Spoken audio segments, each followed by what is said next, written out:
May 14, 1940, 5:12 hours, near Arras, northern France. The sun had barely lifted above the low ridgeline when the first German shells thudded into the wet soil, sending tremors through the crisp dawn air. Mist clung to the hedgerows, swirling like pale ghosts as the shock waves rolled across the fields. The quiet farmland, still smelling of damp rye and crushed grass, shook under the thunder of the Wehrmacht's advance. Across the horizon, silhouettes moved in rigid formation. Panzer III and Panzer IV tanks, backed by half-tracks and motorcycles of the 7th Panzer Division, men led by the famously ruthless General Erwin Rommel. Their engines growled with mechanical certainty, confident, steady, almost arrogant in their rhythm. Columns of dust trailed behind them as they surged forward, convinced no Allied machine could stop their momentum. But as the sun rose a little higher, glinting off steel plates, the Germans saw something unusual in the haze, dark, bulky shapes emerging from the far treeline. Slow, almost painfully slow, crawling toward the German line with the stubborn persistence of something too old, too heavy, and too outdated to belong in modern war. They were ridiculous. At least, that's what the Germans thought. One Panzer commander, Oberleutnant Franz Weber, leaned out of his turret with a smirk, binoculars pressed to his eyes. "Matildas," he muttered. "The British are desperate." To him, the British Matilda II infantry tank looked like a clumsy relic, squat, thick, and lumbering, painted in dull earth tones that made it resemble some prehistoric beast trudging through mud. Its turret moved with a deliberate, almost stubborn slowness, as if tired from simply being alive.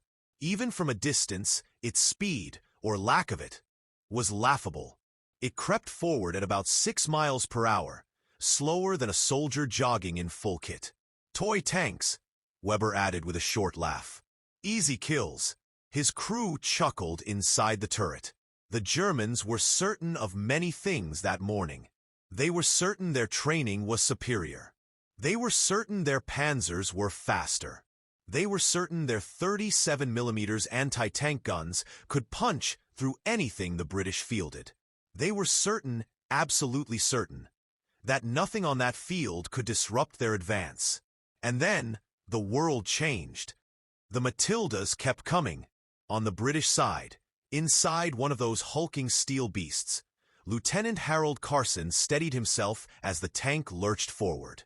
The air inside the Matilda II was hot, stale, and metallic, thick with the scent of oil, engine fumes, and human sweat. The tank's suspension clanged with every bump, the grinding gears echoing through the cramped interior like the groans of an angry machine. Carson pressed the throat mic against his neck. "Driver, maintain speed. Gunner, eyes front. We hit their line hard. We hit it once, and we don't stop." There was no room for fear inside that narrow steel coffin. Just discipline, just breath, just mission. The Matilda's engine roared, a deep, rumbling growl that vibrated through the seats and into their bones. The tank advanced with unshakable purpose, its 78mm of frontal armor glistening with morning dew. To the British infantry trotting behind them, the Matildas looked like immovable fortresses. Slow, yes, but indestructible. And that mattered, because the men knew the Germans were sweeping through France with alarming speed. The British Expeditionary Force was stretched thin, exhausted, and retreating. But today, something would break that pattern. If these tanks could buy time, just hours, it might mean the difference between encirclement and survival. The Germans opened fire first. The crack of the 37mm pack guns cut through the air like snapping metal whips. Shells streaked across the open ground, their white trails slicing the morning haze. They hit the Matildas with sharp metallic clangs, and simply bounced off. Sparks flew, paint chipped, but the British tanks continued forward, indifferent. Inside his Panzer III, Weber blinked. What the hell? Another shell slammed into the Matilda's glassy plate. Another bounce. He ordered his gunner to load armor-piercing rounds. The next volley hit harder, echoing with a thunderous clang that made the German crews cheer for a half-second, until they realized the British tanks were still moving. Unharmed, Weber swore under his breath. The 37mm guns were useless. The only thing the Germans had that could reliably pierce a Matilda II was the 88mm flak gun, and those were miles behind the front line. No one expected to need them today, because no one expected the British to bring something the Germans couldn't kill. The Matildas reached effective firing distance. "Target enemy armor," Carson commanded. The gunner adjusted the sight. The Matilda's 2-pounder cannon fired with a deafening blast, the recoil slamming through the turret. The round tore through the nearest Panzer III, punching straight through its frontal armor.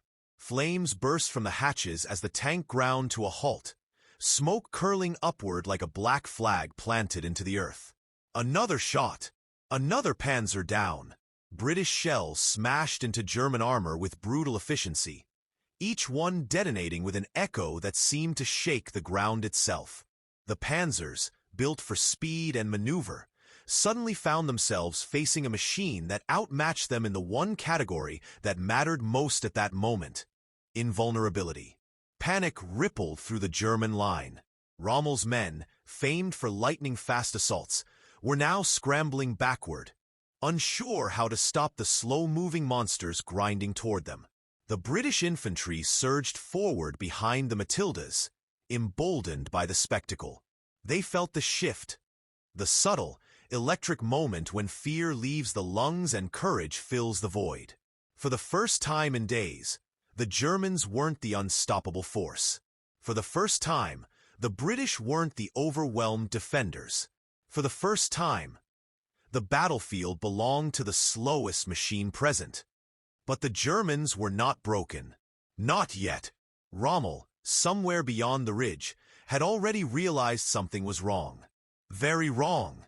And when Rommel adjusted his tactics, the battlefield tended to ignite in ways no one anticipated. Carson's Matilda rumbled forward, smoke curling around its hull, the turret swinging slowly toward a new cluster of German vehicles repositioning near a stone farmhouse. Then the wireless crackled with a panicked message from another British crew. Enemy reinforcements, moving fast, something big. Static swallowed the rest. Carson narrowed his eyes. What was coming? What had Rommel sent? And could even the Matilda's armor withstand it? May 14, 1940, 5:47 hours, field south of Arras. The warning still echoed through Carson's headset as the Matilda II pressed deeper into the German line. Smoke drifted across the farmland like torn curtains, twisting through the orchard trees and half-collapsed stone walls. The earth trembled with distant engines, multiple sets, heavy, fast, and closing. Outside, British infantrymen darted between shell craters, their boots splashing through muddy water as they followed behind the rolling iron giants that shielded them. They shouted orders, pointed toward the tree-line, then ducked as a burst of German machine gun fire hissed overhead. Carson braced himself inside the turret. "Crew, eyes open," he said. "Something's closing on us." The Matilda groaned as it rolled over the shattered husk of a Panzer II, crushing its thin armor like a tin wrapper. The field ahead sloped gently downward, revealing a cluster of burning vehicles, their black smoke rising like pillars from a ruined temple. Dead grass crackled beneath the treads, sparks flickering as embers spat upward from the wreckage. The Germans were falling back, but they were not fleeing. They were repositioning. Carson could feel it. Across the ridge, hidden behind a line of twisted trees, General Erwin Rommel scanned the battlefield through his field glasses. His jaw tightened, not from fear but from calculation. The British attack had struck deeper than expected, pushing into the very center of the 7th Panzer Division's flank. Rommel's staff officers murmured nervously, "Sir, the 37mm guns are ineffective. Deploy the 50mm battery. We can buy time if we pull back." Rommel silenced them with a raised hand. He had seen the Matilda II before, in intelligence reports at least. But those documents hadn't prepared him for this. He watched one of the British giants absorb a volley of fire from 3 German guns, then continue forward as if swatting flies. Slow, yes, but unstoppable. Rommel lowered his glasses. Bring forward the captured Czech tanks. All of them, and ready the engineer detachment. Sir, the engineers? That close to the front. Rommel's voice hardened. They will dig gun pits for the 88s. We need those guns here now. His officers hesitated. The 88mm Flak guns were anti-aircraft weapons, not meant to be dragged into point-blank tank duels. But Rommel was not a man who followed the book. He wrote his own. Back on the battlefield, Carson's tank clattered forward, turrets sweeping left and right in slow arcs. Contact front, the gunner called. Through the gun sight, he saw them, German Panzer 35T, light tanks, their riveted armor glinting in the morning sun. These Czech-built machines, new additions to the Wehrmacht, moved into a wide semicircle, engines snarling as they tried to encircle the British heavy tanks. Carson's lips thinned. Load APC. Take the lead one. The Matilda fired. The shell slammed into the first 35T, tearing through its armor and detonating inside the turret. Flames burst outward as the crew bailed, their bodies silhouetted against the inferno. Shift right. Another one moving. Another shot. Another kill. The German tanks swarmed like hornets, but their guns were too weak. Their shells pinged harmlessly off the Matilda's armor, ricocheting into the fields with bursts of dirt and grass. Some crews panicked, overshooting, firing wildly as they tried to maintain speed and angle. But speed meant nothing when the enemy refused to die. Infantry fire erupted from the ditch ahead. Mauser rifles, MG-34s, the ripping sound echoing against the stone farmhouse. A squad of German soldiers raced across the open ground, diving behind sandbags as they unleashed a barrage on advancing British infantry. Carson saw it through the small slit of his vision port. Driver, angle toward that farmhouse. Gunner, suppress that MG nest. The Matilda's cannon boomed. The farmhouse wall exploded outward, sending shards of stone and shattered timber flying into the German position. The MG-34 fell silent, its nest swallowed by dust and debris. British soldiers cheered as they pushed forward, leaping over hedgerows, firing Sten guns and Lee Enfields from the hip. They used the Matilda as a moving bulwark, a steel wall advancing meter by meter into German fire. But amid the din of battle, a deeper rumble began rising, a sound like thunder dragging chains across the sky. The ground trembled beneath Carson's boots. "What is that?" the loader whispered. Carson leaned forward, listening. Engines. Heavy ones. Many of them. Through the smoke, dark shapes emerged, larger than the Czech tanks, moving with determination. Rommel had committed more armor. Panzer IVs. Their short-barreled 75mm guns were designed for infantry support, not tank duels. But they were dangerous, especially up close. And unlike the Czech tanks, these had enough armor to survive a hit. Maybe even 2. Carson felt his pulse quicken. "Weapons free," he said quietly. "This is where it turns." The first Panzer IV fired. The round struck the Matilda's turret with a screeching clang, sparks exploding off the armor. The shockwave rattled the crew's bones, dust spilling from seams in the steel shell. "Still intact," the driver shouted. "Return fire!" Carson roared. The Matilda answered with a shot that pierced the Panzer IV's bow plate, flame billowing from its hatches. But the others kept coming, spreading out, firing again and again. More Germans poured in behind them. Infantry, machine gun teams, and now, something else. A glint of metal in the distance. Long barrels. Very long. Carson felt his throat tighten. No, impossible. Not this fast. But Rommel had insisted. Through the rolling smoke, British and German soldiers alike turned to stare as the shapes became clear. Engineers were dragging forward two 88mm flak guns, their wheels bouncing violently over the churned soil, their crews sprinting alongside them, shouting, pushing, preparing to deploy. A weapon designed to shoot down bombers, now pointed at tanks. And even the Matilda II had no guarantee against an 88.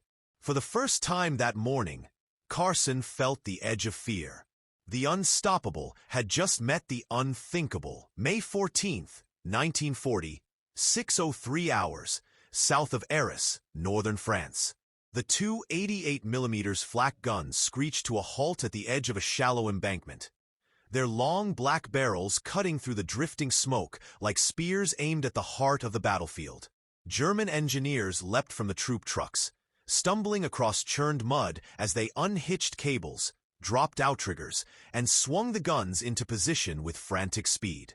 These weapons were meant to fire skyward at high-altitude bombers. Yet today they were about to become Rommel's last hope of stopping the unstoppable. The battlefield shuddered with an unnerving silence, as if both armies collectively held their breath. Carson's Matilda rumbled forward, treads grinding over broken masonry. The Panzer IVs still circled like wolves, firing, repositioning, firing again. But Carson's eyes locked on only one thing. Those barrels. Those impossible, unforgiving barrels. No tank crew wanted to see an 88 pointed in their direction. Inside the cramped turret, he felt a chill crawl under his collar. The Matilda II's armor had shrugged off everything so far. But the 88mm flak gun wasn't just another weapon.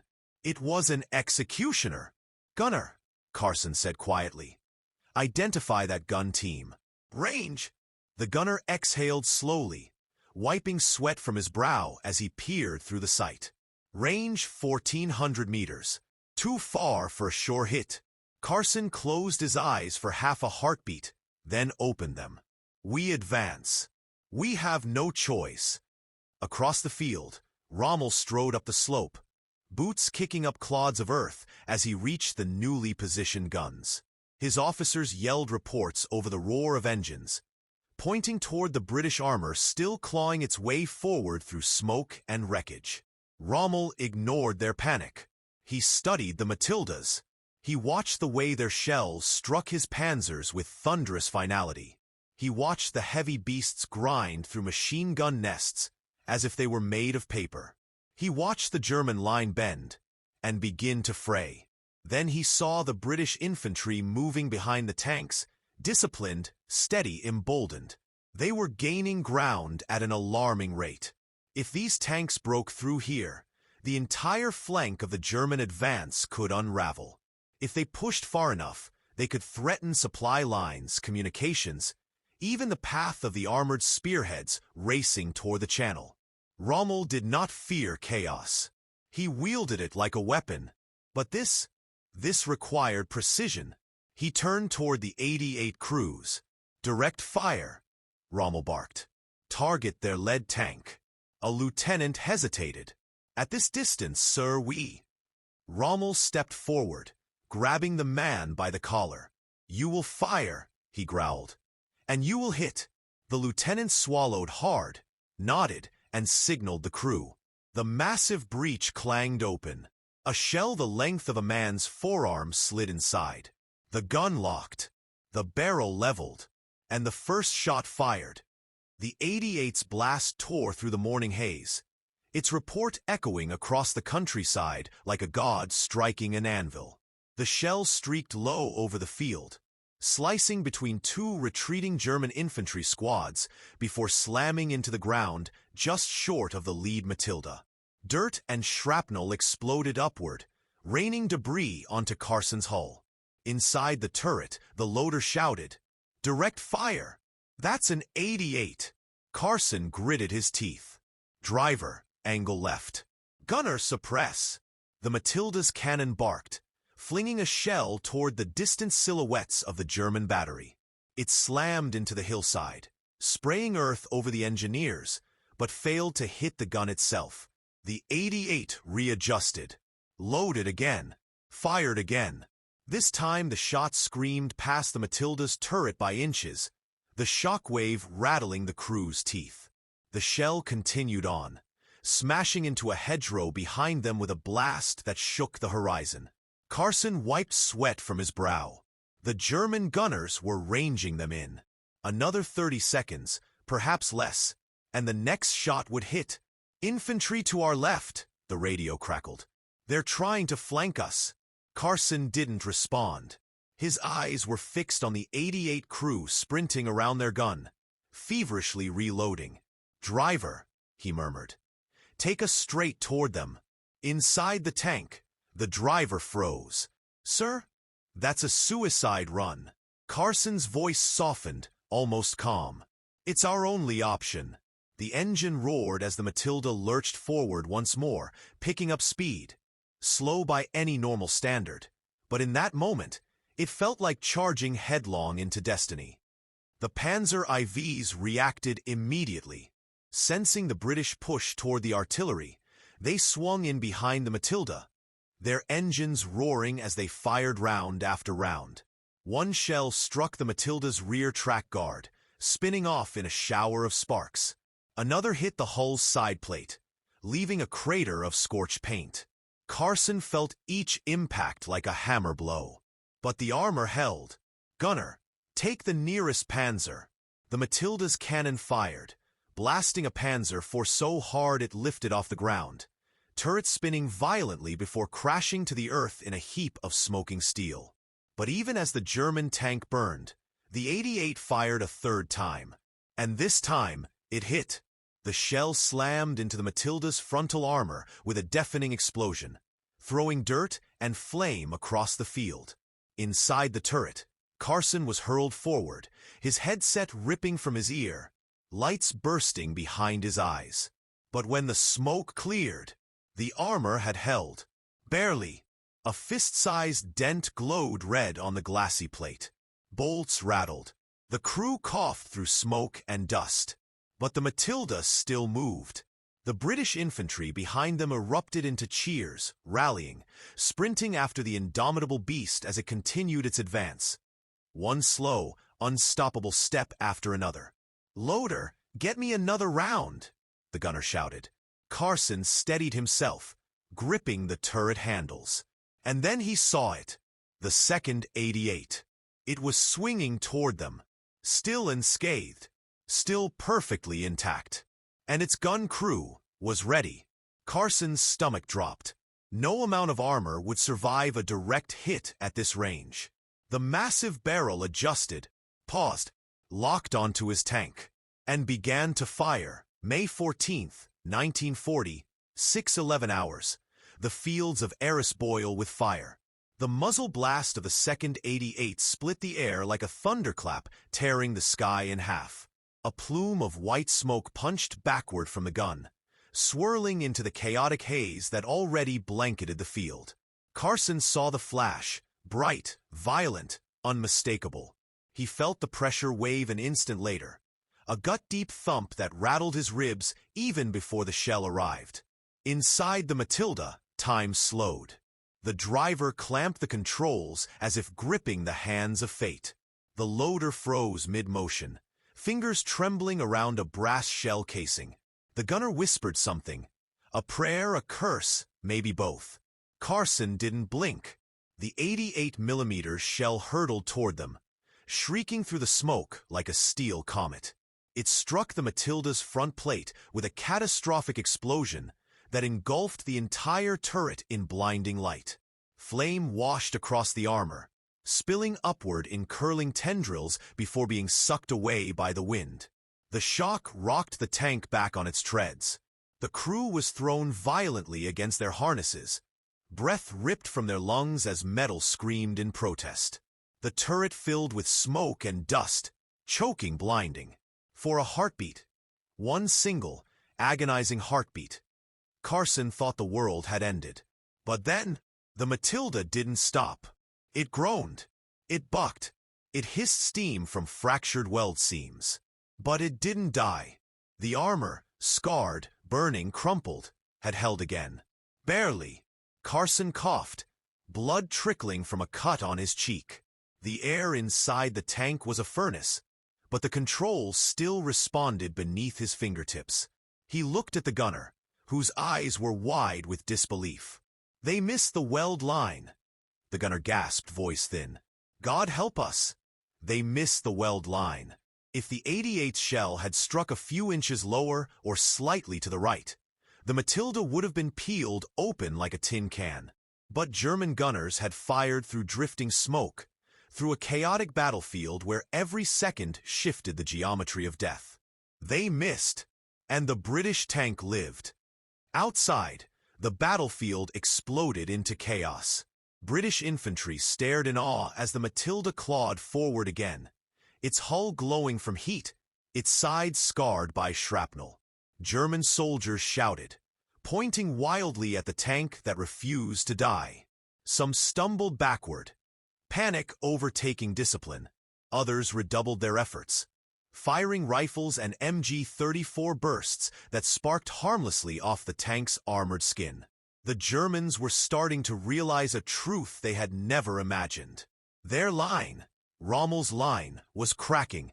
Far up the ridge, Rommel himself watched through binoculars. For the first time that morning, frustration flared in his chest. Not fear, never fear, but the sharp irritation of encountering an enemy who refused to follow the script of German blitzkrieg. He turned sharply toward his artillery officers. "Load again," he snapped. "And this time, direct the fire, don't rush. We cannot let them reach this position." But even Rommel could see the problem. The Matilda was too close now. The angle was narrowing. Every second the British tank advanced was a second stolen from German reaction time. Behind him, radio operators shouted into field sets, relaying frantic updates from the collapsing front line. "The Czech tanks are withdrawing. The Panzer IVs can't hold the center. British infantry is pushing through the orchard. We're losing ground, everywhere." Rommel's jaw clenched. This wasn't a battle. This was a race. And the British were winning. Carson wiped soot from his eyes and pressed the throat mic to his neck. "All crews continue advancing on the 88 positions," he rasped. "Infantry, support us. Keep their gun teams off balance. This is our chance." His voice cracked with smoke, but the radio carried it cleanly enough. Behind him, other Matilda II tanks, though fewer now, followed his lead. Their heavy forms loomed through the haze like steel titans, engines growling as they pressed toward the enemy artillery. Some bore scorch marks from glancing hits. One dragged a damaged track, but kept moving with stubborn, unstoppable force. They were slow, but they were inevitable. The British infantry cheered once more, surging forward in the shadow of the tanks. Riflemen sprinted from cover to cover. Bren gunners set up firing positions on overturned crates, peppering the German anti-tank crews with suppressive fire. Medics dragged wounded men behind hay bales and broken carts. For a moment, just a moment, the battlefield belonged to the British. Then the air changed. Carson felt it before he heard it. A shift in atmosphere, a distant vibration in the ground. The hairs on his arms stood on end, as if the land itself sensed a new force approaching. The driver spoke first. "Sir, do you hear that?" Carson placed a hand on the turret frame, feeling the faint but growing tremor. Engines. Not the light buzz of motorcycles. Not the steady hum of Panzer IIIs or IVs. Something heavier. Something faster. Something coming straight toward them. The loader's voice cracked. "That's not ours, is it?" The radio flared to life with static, then a panicked British voice from another tank. "Enemy armor. New group. Coming from the north. They're moving fast, too fast. What in God's name are those?" Gunfire cut the transmission short. Carson turned toward the sound, peering through smoke and drifting embers. Shapes emerged. Dark, fast, sleek. These were not Czech tanks. Not early war Panzers. Not anything the British had expected this early in the campaign. Carson's blood ran cold. Rommel had thrown his reserve into the fight. A fresh wave of German armor was now bearing down on them, closing the distance rapidly, engines howling like mechanical beasts unleashed at full throttle. The fight for the 88s was about to be eclipsed by something far deadlier. And for the first time, Carson wondered, had they advanced too far? Had they finally reached the limit of what even the Matilda could withstand? May 14th, 1940, 6:20 hours. Arras, northern France. The horizon trembled with the roar of approaching German armor. Dark silhouettes surged over the ridgelines, Panzer III and IVs, their short-barreled 75mm guns swinging in synchronized arcs. Engines growling like wild beasts unleashed. Carson's Matilda II, scarred and smoking, paused only for a heartbeat before grinding forward again, treads digging deep into churned mud. Every inch of advance felt measured against fate itself. The British infantry pressed forward, rifles cracking, shouting in ragged breaths over the cacophony of battle. Men ducked behind overturned carts and crumbling walls, firing bursts that barely slowed the German advance, but sustained the illusion of safety. The Matilda's steel hull became their mobile fortress, a shield against a wave of mechanized fury. Sparks flew from ricocheting rounds, smoke engulfed the field, and the acrid stench of burning fuel and scorched earth filled the air. Carson's gunner spotted the first Panzer IV closing in, its barrel leveled at their side. "Fire!" Carson commanded. The 2-pounder cannon roared, tearing through the enemy tank's armor. Flames erupted, turrets spinning off, a grotesque silhouette of steel collapsing into the mud. But there was no time to celebrate. The next Panzer IV was already in range. Across the field, Rommel observed, noting every movement, every hesitation, every flaw in the British advance. He knew the Matilda's strength, their slow, deliberate persistence, but he also knew he had brought overwhelming numbers. If his reserve could break the lead tanks, the British infantry would be exposed, and the fragile advance would collapse. He signaled the order, and German armor swerved, attempting a pincer movement, closing the trap. The first 88mm had been missed twice, but Carson could see the second 88 repositioning, crew resetting under the cover of the rising dust. Every second counted. If that gun found its mark, this advance could end here, and the dream of holding the German flank would crumble. Carson pressed the controls, Matilda groaning under strain, moving directly toward the gun battery. Its engine vibrated, echoing like a heartbeat across the battlefield, signaling resolve. Then came the clash. Panzer shells slammed against the Matilda's armor with metallic shrieks, sparks flying, one near miss sending a jolt through the hull. Carson gritted his teeth. Each round felt heavier than the last, a question whispered by death itself. Could this tank, slow and ponderous, survive the ultimate test? Around them, the battlefield became a blur of fire, smoke, and twisted metal. Every explosion shook the earth, dust filling their throats, stinging eyes, but the Matilda pressed forward, unstoppable, relentless. Infantrymen followed, inspired by what they could hardly believe. Sergeant Thompson, leading his squad through the shattered orchard, glanced at the lead Matilda and whispered, "It's alive, it's indestructible." Across the field, other Panzer crews hesitated as the slow-moving steel monster pressed on unbowed. Even Rommel's seasoned veterans, confident in their years of training, felt an unfamiliar chill. The British tank was not supposed to withstand this level of firepower, not supposed to push so far into the flank. And yet it moved, each rotation of the turret precise, each shot fired with calm, mechanical efficiency. Carson adjusted the aim, targeting the 88mm battery's second gun. The cannon fired. The shell struck the ground in front of the emplacement, throwing earth and debris into the air, forcing the gunners to dive for cover. Sparks ignited the powder crates, sending flames licking toward the barrels of the guns. Chaos erupted among the engineers. the carefully coordinated plan now disintegrating in real time. Rommel's face darkened. He had underestimated the Matilda II. He had thought the slow tanks could be baited, destroyed before they reached the crucial artillery positions. Yet, inch by inch, the British machines had shattered the front, absorbing fire that should have killed them, advancing as if propelled by sheer will. The German reserve could overwhelm anything in its path, except for these improbable giants.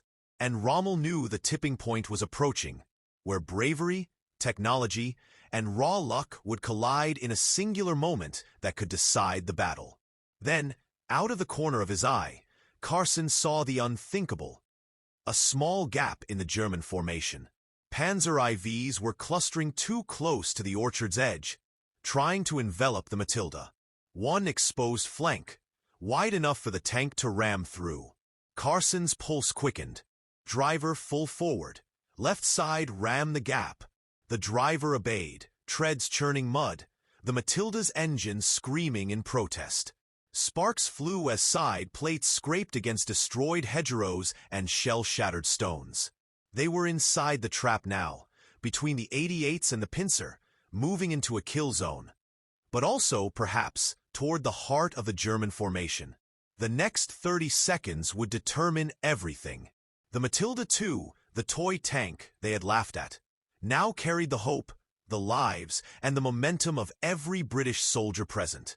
Behind it, men shouted and ran, adrenaline sharpening senses. Ahead, the German guns turned, crews desperate, nerves frayed, ready to end this impossible machine once and for all. Carson's finger hovered over the trigger, heart pounding. The world seemed to shrink, focused entirely on steel, fire, and the impossible will of a tank that refused to die. And then came the unexpected, a sudden, thunderous roar from the northern flank. Engines unlike any seen before. Dark shapes faster than the Panzer IVs, moving with terrifying speed. Reinforcements Rommel hadn't anticipated, and neither had Carson. The field, already alive with chaos, was about to erupt into something even more cinematic. A new element, a fresh wave, threatened to crush both sides' calculations, turning the battle into a spectacle of survival, strategy, and sheer audacity. Carson gritted his teeth. Here they come, hold steady. May 14th, 1940, 6:30 hours. The heart of Arras. The roar from the northern flank intensified. Dark shapes surged over the broken fields. Panzer 38, TS, Panzer IVs, and even a few captured French Renaults pressed into service, all moving faster than any British I had expected. They swarmed in a coordinated wave, engines growling, treads tearing up the churned mud, guns leveled at the advancing Matilda II and the supporting infantry. Rommel's reinforcements had arrived, intending to crush the toy tank and its fragile convoy. But the Matilda moved like a steel juggernaut, undeterred. Carson's crew tightened their grips, bodies pressed against the hull as rounds splashed harmlessly against the armor. Each shot fired from the Matilda's 2-pounder cannon found its mark, blowing turrets off Panzer IVs, turning light armor into twisted, smoking wrecks. Sparks flew. Smoke curled into the sky, forming ghostly pillars above the battlefield. The Germans, confident of swift victory, could only watch as their finest machines were shredded one by one. Behind Carson, British infantry advanced with renewed ferocity. They climbed over the craters, sprinting between fallen trees and wrecked tanks, rifles and Bren guns chattering ceaselessly. Every fallen Matilda or infantryman was a test of courage, yet every destroyed panzer fueled their confidence. They moved as if carried by the tank itself, the iron beast leading them into a zone that should have been death, but became salvation. Rommel's brow furrowed. He had calculated, predicted, and adapted, but the battlefield was defying logic. His pincer movement was unraveling. The 88mm guns, once poised to carve the Matilda in two, had been neutralized by precise fire and daring maneuvers. Sparks from one still glowed, partially disabled, its crew pinned under relentless British fire. The arrogance of the early morning, the belief that speed and superior training alone could annihilate anything in the path, had collapsed. Carson's Matilda now faced the final obstacle. A cluster of Panzer IVs attempting to close the last corridor to the remaining 88. The tank lurched forward, the engine roaring with the sound of defiance. The gunner fired, shells tearing through the enemy's armor, one after another, as if the tank itself had become a predator, relentless and unstoppable. The German crews faltered, retreating into whatever cover remained, the first real taste of fear settling over them. From the ridge, Rommel's voice carried orders, sharp and commanding, but the ground told a different story. His elite panzers had been outmatched by what he had underestimated: armor, persistence, and ingenuity. One by one, his tanks were felled, panzer crews scrambling in disbelief. Smoke and fire twisted through the morning mist, marking the fall of what had been considered an invincible division. Carson's tank now rumbled directly into the heart of the German position. The surviving 88mm gun crews attempted a desperate stand, but one final shell from the Matilda shattered the barrel, sparks flying as metal twisted. The infantry surged forward, capturing the emplacements, pulling soldiers from their hasty trenches. The field, which had been a stage for German arrogance, had now become a monument to British resilience. As the sun climbed higher, illuminating the devastated landscape, Carson looked across the battlefield. Smoke, fire, and the twisted silhouettes of destroyed tanks marked the path of the Matilda II. For hours, these slow, outdated, toy tanks had defied physics, expectations, and the hubris of Germany's finest. Commanders, soldiers, and even Rommel himself had been forced to witness a reversal few would believe without seeing. The battle was not yet over. Arriving German reinforcements still posed a threat. But the myth of invincible panzer divisions had been shattered. The British had proven that courage, ingenuity, and unwavering determination could bend the rules of war. One tank, moving inch by inch, had reminded an entire army that arrogance had its limits. Carson exhaled, eyes narrowing as the Matilda lurched forward, leading its infantry past the smoking wrecks. Around him, men cheered, the sound echoing across the fields of Arras, a mixture of disbelief, relief, and awe. And somewhere on the ridge, Rommel recalculated.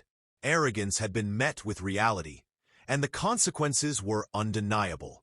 The battlefield had changed forever.